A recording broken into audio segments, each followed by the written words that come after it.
নমস্কার আমার আপনজনেরা, রুদ্রবার্তায় আপনাদের সকলকে স্বাগত জানাই। আমি রুদ্রপ্রসাদ ব্যানার্জি। কার্যত মমতা বন্দ্যোপাধ্যায়ের ঘুম আজকে উড়ে যাবে, কারণ শুভেন্দু অধিকারী যে কথাগুলো বলেছেন তারপরে গোটা বাংলা জুড়ে বিজেপির কর্মী শুধু নয়, সমগ্র মানুষের অর্থাৎ বিজেপি ছাড়াও যে সমস্ত মানুষরা বদলের চিন্তা করছে, সরকারকে ফেলার চিন্তা করছে, ভাবছে এই সরকার গেলে তবেই আমাদের ভবিষ্যৎ সুরক্ষিত, তারা প্রত্যেকেই জেগে উঠবেন, নেচে উঠবেন এবং ভাববেন সময় এসে গেল, এবার এই সরকার যাবেই যাবে। আর সেসব ভেবেই কিন্তু কার্যত ঘুম উড়ে যাবে মমতা ব্যানার্জি। কেন বলছি, খুব ধৈর্য ধরে দেখুন এই মুহূর্তের রুদ্রবার্তা। আপনারা জানেন 2026 দেখতে দেখতে এসে যাবে, তাই তো? অক্টোবর মাস প্রায় আজকে 9 তারিখ হয়ে গেল, 10-11 করতে করতে নভেম্বর শেষ হয়ে যাবে, তারপর দেখতে দেখতে ডিসেম্বর শেষ হয়, একদম 2026, তাই তো? 2026 মানে সবার চোখে স্বপ্ন একটাই, যে এইবার আবারও বদল হবে। যেভাবে 2011 বদল হয়েছিল, একইভাবে বাংলার বুকে বদল হবে। চুপচাপ ফুলে ছাপ, এ ফুল বড় ফুল, পদ্ম ফুল। তো সেই আশায় যখন বুক বাজছে সবাই, তখন কিন্তু আজকে শুভেন্দু অধিকারী যে কথাগুলো বলেছেন, সেই কথাগুলো শোনার পরে কার্যত মমতা বন্দ্যোপাধ্যায় ঘুম কিন্তু উড়ে যাবে। কারণ শুভেন্দু অধিকারী আজকে একবার বিধানসভার সামনে, আরেকবার সল্টলেক অফিসে গিয়ে, মানে বিজেপির যে রাজ্য দপ্তর আছে সেখানে গিয়ে সাংবাদিকদের মুখোমুখি বেশ কিছু কথা বলেছেন। সবার আগে আপনি শুনুন যে সাংবাদিকদের মুখোমুখি হয়ে সল্টলেক অফিসে তিনি ঠিক কি কথা বলেছেন, শুনুন। পূর্ণাঙ্গ সংশোধন এবং এসআইআর শেষ হওয়ার পরে প্রথমে ড্রাফট ভোটার লিস্ট বেরোবে, লাইক বিহার। ক্লেম অবজেকশনের জন্য 15 দিন বা 1 মাস থাকে, তারপরে একটা ফাইনাল ভোটার লিস্ট বেরোয়।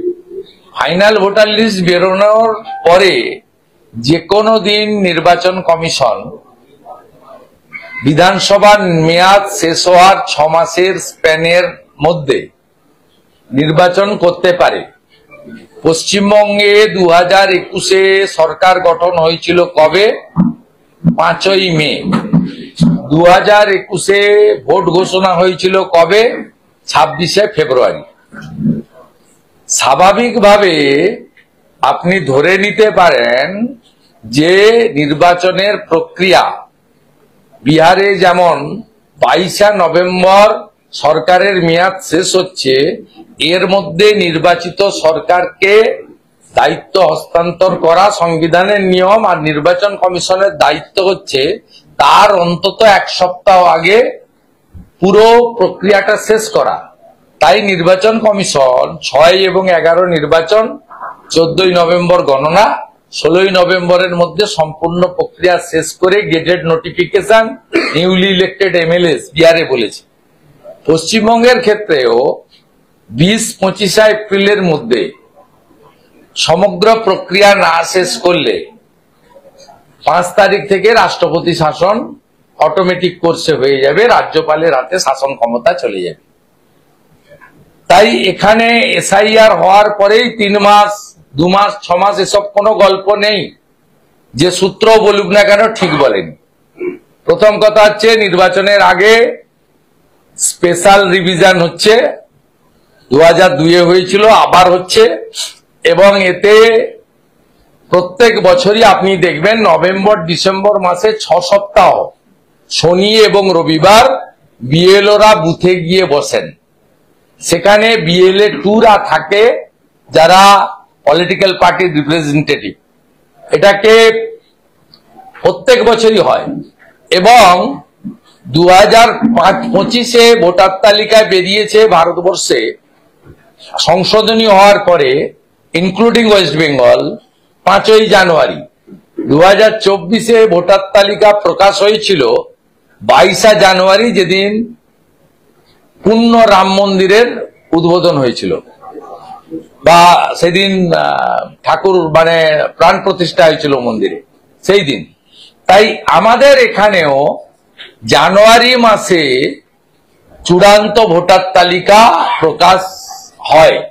এবারে এসআইআর করতে গিয়ে আগে পরে হতে পারে, সেটা বিএলওদের কাজের পরিবেশ এবং কতটা সুষ্ঠুভাবে এই রাজ্যের প্রশাসন এবং শাসক দল এসআইআর করতে দেবে তার উপর নির্ভর করছে ভোটার তালিকা। শুনলেন, তার বক্তব্য কিন্তু পরিষ্কার পরিষ্কার বক্তব্যের মধ্যে তিনি কিন্তু বলে দিয়েছেন যে এবার কিন্তু এসআইআর হচ্ছে এবং এসআইআর কেন হবে, কিভাবে এবং বিহারে কি হয়েছে সবকিছু তিনি কিন্তু উল্লেখ করে দিয়েছেন। আসলে তিনি কিন্তু সবটাই বলে দিয়েছেন। আপনি যদি একটু খেয়াল করেন বুঝে যাবেন যে তিনি বলে দিয়েছেন যে বিহারে এই যে নির্বাচনটা হচ্ছে, বিহারের নির্বাচন আপনারা জানেন নভেম্বর মাসে কিন্তু হচ্ছে, এবং নভেম্বর মাসে 2 দফায় হওয়া এই নির্বাচনের পরে বিহারের কিন্তু ভাগ্য নির্ধারণ হয়ে যাবে এসআইআর হয়ে যাওয়ার পরে। এসআইআর হয়ে যাওয়ার পরে, তাই তো? ঠিক একইভাবে এই রাজ্যেও কিন্তু এসআইআর হতে চলেছে। মমতা বন্দ্যোপাধ্যায় অনেক চেয়েছিলেন যে বন্ধ করতে হবে, আটকাতে হবে, এসআইআর করতে দেওয়া যাবে না, না এসআইআর হবে না, কারোর নাম বাদ দেওয়া যাবে না, একদম দেখিয়ে দিয়েছিলেন সে কি প্রকোপ, বাপ রে বাপ। কিন্তু কার্যত দেখা গেল এসআইআর হবেই, এবং তিনি বলেছেন নাম বাদ দেওয়া যাবে না। নাম তুলতে গিয়ে কজন অফিসারের যে অবস্থা খারাপ হয়ে গেছে সেটা আপনারা জানেন। মমতা বন্দ্যোপাধ্যায় হাজার চেষ্টা করে কিচ্ছু করতে পারলেন না, কিন্তু এবার এসআইআর তো হবেই। শুভেন্দু অধিকারী কথা অনুযায়ী কিন্তু পরিষ্কার। আরেকটা কথা মনে রাখবেন, শুভেন্দু অধিকারী কিন্তু আজকে একটা দুর্দান্ত কথা বলেছেন যে এসআইআর করতে যারা নামবেন বিএলওরা, অর্থাৎ যারা রাস্তায় নেমে এই এসআইআর করবেন, মানে বাড়ি বাড়ি যাবেন, খোঁজ নেবেন যে কে কে আছে, কে কে নেই, কে মারা গেছে, কে না গেছে, এই খোঁজ নিতে যাবেন যারা, তারা তো কার্যত ভয় পেয়ে গেছেন, কারণ এমপির ওপর আক্রমণ। এখানে তিনি কিন্তু একটা দারুণ কথা বলেছেন, সেটা বলেছেন যে যদি এখানে আক্রমণ হবে তাহলে কিন্তু সঙ্গে সঙ্গে কিন্তু জাতীয় নির্বাচন কমিশন গোটা ব্যাপারটার ব্যবস্থা নেবে, এবং তার ফলে কিন্তু যে পরিস্থিতি তৈরি হবে তার জন্য কিন্তু মমতা বন্দ্যোপাধ্যায় সরকারের অবস্থা টাইট হয়ে যাবে। দেখুন, সিস্টেম বলছে এটাই, যদি বিএলওর ওপর আক্রমণ নেমে আসে তাহলে কি হতে পারে। বিএলওকে রক্ষা করার জন্য কিন্তু কেন্দ্রীয় নিরাপত্তা বাহিনী হয়তো এলেও আসতে পারে। সাধারণত ভাববে না মানুষ, সবাই ভাববে যে পুলিশ দিয়ে হয়ে যাবে, কারণ এখানে কিছু হবে না। কিন্তু পরিস্থিতি যা আছে তাতে কিন্তু হলে সর্বোচ্চ কি হতে পারে শুভেন্দু অধিকারী বলে দিয়েছেন। এবং আপনি মনে রাখবেন একটা কথা বলে দিচ্ছি আপনাদের, সেটা হচ্ছে শুভেন্দু অধিকারী আজকে যা যা বলেছেন তার অনুযায়ী কিন্তু মানে বিধানসভার সামনে দাঁড়িয়ে এবং এই সল্টলেক অফিসে দাঁড়িয়ে একদম সাংবাদিকদের মুখোমুখি যে কথাগুলো বলেছেন, পরিষ্কার করে একটা চিত্র কিন্তু সকলের সামনে তুলে ধরেছেন। আর সেই চিত্রটা হচ্ছে ভবিষ্যৎ পশ্চিমবঙ্গ কি হবে, মানে 2026-এর আগে এখানে এসআইআর হলে ঠিক কি হবে। আসলে তিনি বলছেন প্রায় 1 কোটির কাছাকাছি নাম বাদ যাবে তার ধারণা। তার কারণ হচ্ছে 2002 সালে যখন এত লাখ লোক তাদের নাম বাদ গেল, 2002 সালে যে এসআইআর হয়েছিল সেখানেও কিন্তু অনেকের নাম বাদ গিয়েছিল। আর 2025-এ এবার তো অনেকের নামই বাদ যাবে। বিহারে আপনারা দেখেছেন প্রায় 60 লাখ লোকের নাম বাদ গেছে। বিহার হচ্ছে পশ্চিমবঙ্গের জনসংখ্যা কত বেশি ভাবুন। আর এই রাজ্যে জনসংখ্যা কিভাবে লাফিয়ে লাফিয়ে বাড়ছে জানেন? আজকে সল্টলেকের অফিসে বসে সাংবাদিকদের সামনে দাঁড়িয়ে যে কথা তিনি বলেছেন, মানে শুভেন্দু অধিকারী, তাতে অনেকেরই আত্মারাম খচাত হয়ে যাবে। কেন বলছি শুনুন।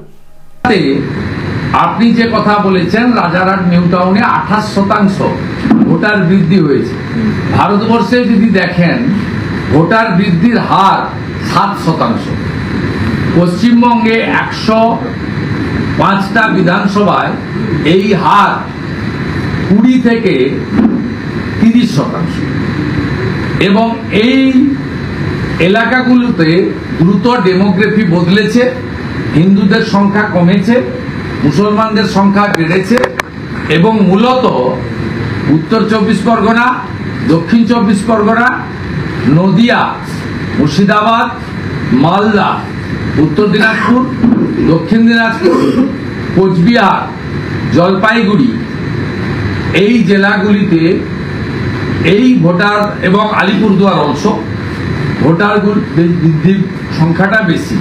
অন্যান্য জায়গায় 8, 10, 12, 14 পর্যন্ত থাকলেও 105টা বিধানসভা, সেখানে মূলত বাংলাদেশ পার্শ্ববর্তী জেলাগুলিতে এই হার 20 থেকে 30%। রাজারহাট নিউ টাউনে 28%, 30% ডোমকলে, 27% জলঙ্গিতে। এইভাবে অসংখ্য যে তথ্য আমি অনেকবার দিয়েছি, আবার চাইলে দিতে পারি। শুনলেন, রাজারহাট থেকে শুরু করে সব জায়গায় কিভাবে ভোটার বেড়েছে চিন্তা করুন। গোটা দেশের যেখানে বৃদ্ধি হার, মানে ভোটার সংখ্যা বৃদ্ধির হার 7%, সেখানে এখানে 28%-এর কাছাকাছি। মানে কোন জায়গায় গেছে ভাবুন। এইসব লোকগুলো কোথা থেকে আসছে? হঠাৎ করে ভোটার হয়ে যাচ্ছে। দেখো, জনসংখ্যা বৃদ্ধির চেয়ে ভোটারের সংখ্যা বৃদ্ধির হার বেশি হয়ে যাচ্ছে। মানে ডাল মে কুচ কালা হয় কথাটা বলে না, এখানে ডাল মে কুচ কালা নয়, পুরো ডালটাই কালা, সেই জায়গায় আছে। মানে যেখান থেকে সেখান থেকে যারা যারা আসছে, মানে রোহিঙ্গা থেকে শুরু করে বাংলাদেশি ওই কি বলবো আর কি, জেহাদি টাইপের যে সমস্ত কাঠমোল্লার বাচ্চারা ঢুকছে, তাদের একদম জামাই আদরে রেখে দিয়ে একদম রেখে দিচ্ছে এখানে, আর সঙ্গে সঙ্গে ভোটার, মানে ঢোকার সঙ্গে সঙ্গে ভোটার তালিকায় নাম তুলে দিচ্ছে। এটাই কিন্তু অভিযোগ। আর এই অভিযোগটা কিন্তু মারাত্মক, কারণ এই যে আসছে বহিরাগত যে সমস্ত বাংলাদেশি মুসলিমরা, যাদের কথা কিন্তু বারবার উল্লেখ করেন শুভেন্দু অধিকারী, এবং শুভেন্দু অধিকারী শুধু নয়, প্রত্যেকটা বিজেপি নেতা কিন্তু আজকে এই কথা নিয়ে সরব হয়েছেন। একদিন মমতা বন্দ্যোপাধ্যায় অনুপ্রবেশ নিয়ে সরব হয়েছিলেন, আজকে মমতা বন্দ্যোপাধ্যায় ভুলে গেছেন। তো সেই অনুপ্রবেশকারী বাংলাদেশি মুসলমানরা যারা এই রাজ্যে বসে, এই দেশের মধ্যে বসে যা যা কাজ করেছে, খাগড়াগড় থেকে শুরু করে সব আপনারা জানেন, সেখানে দাঁড়িয়ে যখন তখন আমাদের নিরাপত্তা, মানে দেশের জাতীয় নিরাপত্তা এবং আপনার আমার নিরাপত্তা সব বিঘ্নিত হতে পারে। কারণ এরা থাকে বাংলাদেশে, ওখান থেকে এখানে এসছে, কিছু কাজ করে পালিয়ে যাবে, মরবো আপনি আমি, সে আপনি মুসলমান হোক আর আমি হিন্দু হই, বা আপনি হিন্দু হন, যে হই, আমরা মরবো। আপনি তৃণমূল করেন বা সিপিএম করেন বা কংগ্রেস করেন বা বিজেপি করেন, কোনো যায় আসে না। কারণ তারা যে নাশকতা করবে ভারতবর্ষের ক্ষতি করার জন্য, তাদের লক্ষ্য একটাই, গজওয়ে হিন্দ, মানে ভারতবর্ষকে দখল করতে হবে। এই স্বপ্ন পাকিস্তানে থাকা জেহাদিরাও দেখে, এই স্বপ্ন দেখে ওই যে বিভিন্ন প্রান্তে থাকা যে সমস্ত উগ্র মানসিকতা সম্পন্ন লোকেরা, তারা গজওয়ে হিন্দের কথা ভাবে। আর বাংলাদেশের এই কাঠমোল্লার বাচ্চাগুলো তো আছেই, তাদের সবার স্বপ্ন এক। আর সেই স্বপ্ন যদি সাকার করতে যায়, তাহলে কি করতে হবে? আমাদের উপরে বোম চার্জ, গুলি যে সমস্ত করে এসছে তারা বিভিন্ন জায়গায়, ইতিহাস সাক্ষী আছে। এরা নাশকতামূলক কাজ এত করে, চিন্তার বাইরে, কাউকে বাঁচে না। আর বোমের স্প্লিন্টার বা গুলি হিন্দু, মুসলমান, সিপিএম, কংগ্রেস, বিজেপি, তৃণমূল দেখবে না, শরীর দেখবে, আর এরা সেটা করবে। তাই বিপদ আমাদের সবার আছে। তাই বিপদের হাত থেকে বাঁচতে গেলে প্রথমত এসআইআর হয়ে এদের নামগুলো বাদ দেওয়া দরকার আছে, তারপরে সরকারের পরিবর্তন হওয়া দরকার আছে, তারপর এই সমস্ত অনুপ্রবেশকারীদের পুশ ব্যাক বলে, আর আমি বলি ঠিক ধরেছেন, আমি বলি কিক ব্যাক, মানে পেছনে লাথি মেরে বের করে দেওয়া উচিত ভারতবর্ষ থেকে। তবে এই দেশটা ঠিক থাকবে, আমাদের দেশের জাতীয় নিরাপত্তা একদম নিশ্চিত হবে। আমাদের জাতীয় নিরাপত্তা নিশ্চিত করতে হবে। আমাদের দেশের বিভিন্ন জায়গায় বর্ডারে যে বেড়া দেওয়া নেই, কাঁটাতারের বেড়া নেই, সেগুলো দিতে হবে। যতদিন মমতা বন্দ্যোপাধ্যায় সরকার থাকবে ততদিন হবে না। তাই এই সরকারকে ফেলতে হবে। না হচ্ছে শিল্পে উন্নতি, না হচ্ছে কোনো কিছুতে উন্নতি, কিন্তু একটা জিনিস উন্নতি হচ্ছে, সেটা হচ্ছে এই সমস্ত অনুপ্রবেশকারীরা ঢুকে গিয়ে এখানে তাদের উন্নতি করে ফেলছে, আর আমাদের বিপদ বাড়ছে। তাই এই যে কথাগুলো শুভেন্দু অধিকারী বলেছেন না, কার্যত মমতা বন্দ্যোপাধ্যায় ঘুম উড়িয়ে দেওয়ার মতো। কারণ এই তথ্যগুলো সবার সামনে যখন আসছে, মানে আপনি দেখছেন, আপনি ভিডিওটাকে ধরুন শেয়ার করছেন, ধরে নিলাম আপনি শেয়ার করলেন, তাহলে কি হবে? অনেকেই জেনে যাবে যে এখানে কি হারে লোক বাড়ছে, মানে জনসংখ্যার চেয়ে বেশি হচ্ছে, ভোটার সংখ্যা বেড়ে যাচ্ছে, মানে কত বিপদ আমাদের। আর যারা বাড়ছে তাদেরকে শুভেন্দু অধিকারী ভাবছেন বা চিন্তা ভাবনা করছেন বা অভিযোগ যেটা তুলছে, সেটা হচ্ছে এরা ম্যাক্সিমাম বাংলাদেশ থেকে আসা অনুপ্রবেশকারী। আর আমি আপনাদের স্মরণ করে দিতে চাই, খাগড়াগড় থেকে শুরু করে সমস্ত কাণ্ড যেখানে নাশকতামূলক কাজ এরা করছে, এবং বিভিন্ন জায়গায় দেশের বিভিন্ন প্রান্তে এরা নাশকতামূলক কাজের মধ্যে লিপ্ত হচ্ছে, এই বাংলাদেশ থেকে আসা বাংলাদেশি মুসলিমগুলো এবং তার সঙ্গে সঙ্গে রোহিঙ্গা মুসলিমরা, যেটা আমাদের জন্য বিপদ। তাই নিজের ভালো পাগলও বোঝে, আমি আপনি তো বুঝি, তাই না? তাই যদি বুঝে থাকেন তাহলে জানবেন, আপনি জাগলেই আপনার পাশের লোক জাগবে, আপনি জাগলে আপনার পরিবার জাগবে, আপনি জাগলে আপনার এলাকা জাগবে।